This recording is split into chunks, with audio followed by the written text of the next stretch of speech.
Spoiler alert, I'm going to tell you how Verdi's A Masked Ball ends.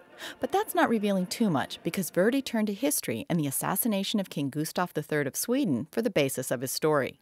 Verdi doesn't focus on the politics of the conspiracy, but rather on the human elements. This is really a story about three people who are immensely fond of one another, and through a series of some misdeeds and some terrible misunderstandings, destroy a monarchy.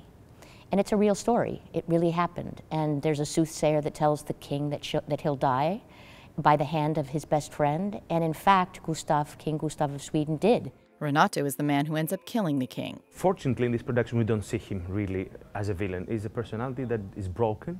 At least the development of the character through the opera guides him to this, because he's a person that is really faithful. He's a faithful husband, he's a faithful friend. He lives under these strong values of family, friendship, love, emotions, and this is what is really breaking him at the end. Polish tenor Piotr Bekchala plays King Gustav. He is a politician, he is a king with some private problems. He is in love with a wrong woman, and actually he tried to handle it somehow, but the end of the opera is very tragic. My friend, who is the man of this woman, kills me, and this story is to the end. An ending to which Verdi builds beautifully, says Koenig. It's some of the most accessible, most beautiful music I have ever heard. The ensembles and the arias are breathtaking, one after the next. And then we wait at the end of the opera, then there's this 11 bars and a quarter note where you think, my assistant and I just cry. Right before that scene happens, he just hands back a box of Kleenex. The finale is really amazing. It is maybe one of the most beautiful musics.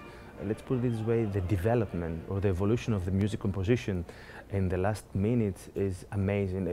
You see a palette of colors and emotions going through ending, and I don't think that there would be an artist or a singer being in this scene, singing together, not being grabbed from this kind of music. It's written in the score. Verdi didn't know how to express, and I've never seen it anyplace else in a Verdi score. It starts out sottovoce, so softly sung that he wrote sottovoce estremamente, extremely sottovoce. I've never seen anything like that before. It starts out with the whole chorus and people singing so softly.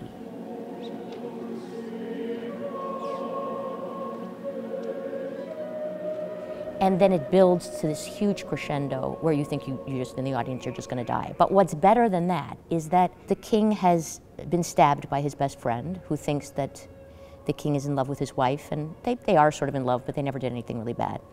So the king in this moment forgives. That clemency is written over those bars in that way. So he forgives his friend Renato, who's just stabbed him. And then the other conspirators, one by one, are kneeling down, and everyone's saying what an incredible, generous heart this man has.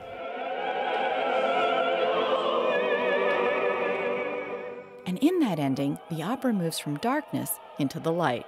We see light at the end, not always these terrible dramatic ends of the operas of Giuseppe Verdi, that people dying all the time, tenor dies, soprano dies, 500 people dying and all dying, and everybody must go crying home. In this we see the hope, and this is really, I like this. In the sadness, you see still there's something coming out of it. There's something beautiful coming out of it. So it's literally the combination of the turn of events with something that begins estremamente sottovoce and goes to fortissimo in 11 bars. The perfect fusion of the right word with the right note of music, in the right rhythm, with the right syncopation, with the orchestra, with the lighting cues, with a great story underneath the whole thing. And what's more fun than that? And don't think that just because you know how a masked ball ends, there's nothing to look forward to when going to a performance. It's live, and so there's something about experiencing something in a room of people. It's a construct in time such that that moment will never happen again, and you experience it with these other people, and that will never be the same again. And so having that experience of live theater, nothing matches it. Beth Accomando, KPBS News.